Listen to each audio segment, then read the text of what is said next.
Road safety में 2024 का जो ये आ रहा है उसमें 1,80,000 मौतें हुई है। गंभीर बात यह है कि 18 से 34 वयोवर्ग में 66% मौतें हुई है। बाद में जब एक्सीडेंट होता है तो हमने एक नई स्कीम शुरू की है, कैशलेस ट्रीटमेंट। वो जो पेशेंट एडमिट होगा उसको 7 दिन तक ट्रीटमेंट का खर्चा या मैक्सिमम अप टू 1.5 लाख रुपए हम तुरंत देंगे उसकी ट्रीटमेंट के लिए। IIT मद्रास ने एक अच्छा ऐप तैयार किया है जिसमें ट्रांसपोर्ट सेक्टर को एक प्रकार जो अनेक रिफॉर्म है वो सब उसमें आए हैं, तो उसको भी लॉन्च किया गया। सर्कुलेशन इकोनॉमी को प्रधानमंत्री जी ने बहुत प्राधान्य दिया है और इसलिए स्क्रैपिंग पॉलिसी इसके बारे में डिटेल चर्चा हुई। गाड़ी लेते समय जो रजिस्ट्रेशन फ़ी होती है उसमें अगर आपके पास स्क्रैपिंग सर्टिफिकेट होगा तो नई गाड़ी खरीदते समय आपको 50% यानी 50,000 रुपये की सहूलियत देने की योजना है। स्क्रैपिंग के कारण हमारी ऑटोमोबाइल इंडस्ट्री बहुत आगे जाएगी। हमारी ऑटोमोबाइल इंडस्ट्री पहले 7वें नंबर पे थी, अभी 4 महीने पहले हमारी इंडस्ट्री ये 4थे नंबर से 3रे नंबर पर आई है। हमने जापान को पीछे डाला। रोड सेफ्टी में 2024 का जो ये आ रहा है उसमें 1,80,000 मौतें हुई है। 30,000 लोगों की मौतें जो है वो हेलमेट न पहनने के कारण हुई है। दूसरी गंभीर बात यह है कि 18 से 34 वयोवर्ग में 66% मौतें हुई है। हमारी स्कूल और कॉलेज के सामने एग्जिट एंट्री पॉइंट में उसकी ठीक व्यवस्था न होने के कारण 10,000 बच्चों की मौतें हुई है। हमारी स्कूल के लिए जो ऑटो रिक्शा है और जो मिनी बस है उसके बारे में भी हमने नियम बनाए ताकि इसके एक्सीडेंट में बड़े प्रमाण पर मौतें हुई है। तो पहली बात तो रोड सेफ्टी, इस विषय पर काफ़ी डिटेल में चर्चा हुई और ब्लैक स्पॉट्स को आइडेंटिफाई करना, रोड इंजीनियरिंग, ऑटोमोबाइल इंजीनियरिंग में हमने सुधार किए हैं और ड्राइवर्स के बारे में लेन डिसिप्लिन है। बाद में सिग्नल का कानून के प्रति आदर और सम्मान रखने के लिए ड्राइविंग लाइसेंस के न होने के कारण ऐसे भी लोगों ने गाड़ियाँ चलाई, उसके कारण भी करीब 3,000 मौतें हुई है। तो ये सब आइडेंटिफाई करके रीज़न पे चर्चा हुई और आगे सब ने मिलकर ये निर्धार तय किया कि हम इसको कम करने की कोशिश करेंगे। बाद में जब एक्सीडेंट होता है तो हमने एक नई स्कीम शुरू की है, कैशलेस ट्रीटमेंट।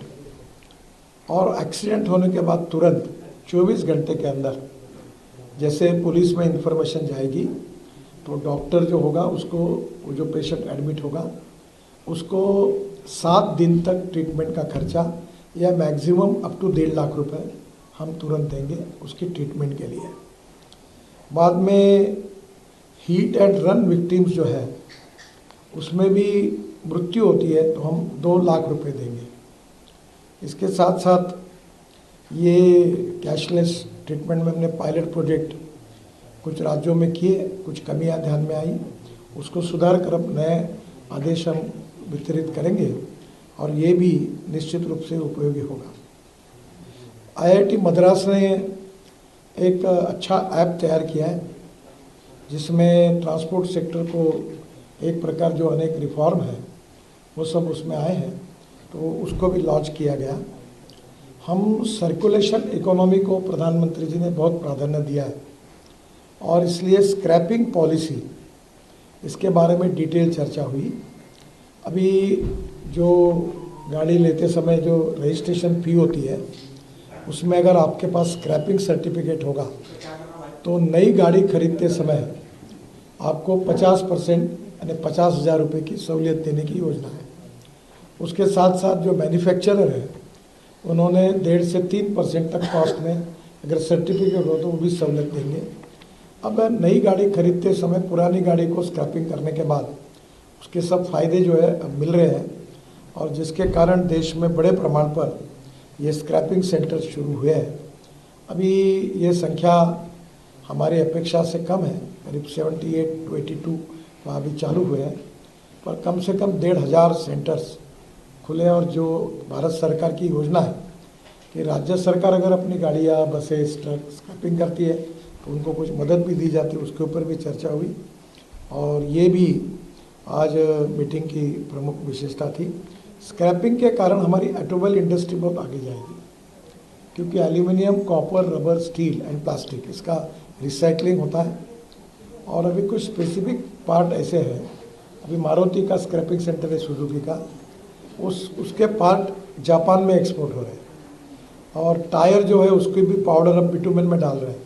तो ये एक सर्कुलेशन इकोनॉमी बनेगी। तो इसमें स्क्रैपिंग पॉलिसी के कारण देश में नए रोजगार निर्माण होंगे। भारत सरकार और राज्य सरकार का मिलकर 18,000 करोड़ का जीएसटी बढ़ेगा, और इसके साथ हमारा एक्सपोर्ट बढ़ेगा।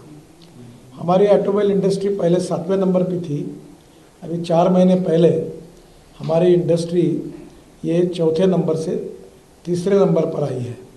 हमने जापान को पीछे डाला है। हमारी इंडस्ट्री का एक समय साइज जब 14 में हमारी सरकार आई तब 7 लाख करोड़ का था। अभी हमारे ऑटोमोबाइल इंडस्ट्री का साइज 22 लाख करोड़ का है। अमेरिका नंबर 1 पर है, उनका 78 लाख करोड़ है। चाइना नंबर 2 पर है, उनका 47 लाख करोड़ है, और भारत 22 लाख करोड़ है। अभी इसके सबके कारण हम लोग जिस प्रकार से स्क्रैपिंग पॉलिसी, ऑटोमोबाइल को प्रोत्साहन मिला है, अल्टरनेटिव और बायोफ्यूल में हम वर्ल्ड में लीड कर रहे हैं। CNG, LNG, ethanol, methanol, hydrogen, green fuel और अल्टरनेटिव फ्यूल, इलेक्ट्रिक, हाइड्रोजन, तो उन सब की चर्चा भी इस मीटिंग में हुई। ये जो हमने ड्राइविंग सेंटर के साथ फिटनेस सेंटर जोड़ दिए, उसके ऊपर हमारा अनुदान भी है, तो उसके कारण ये भी काफ़ी बड़े प्रमाण पर आएगी। हमारी बहुत अच्छी स्कीम यशस्वी हुई है, भारत एनकैप।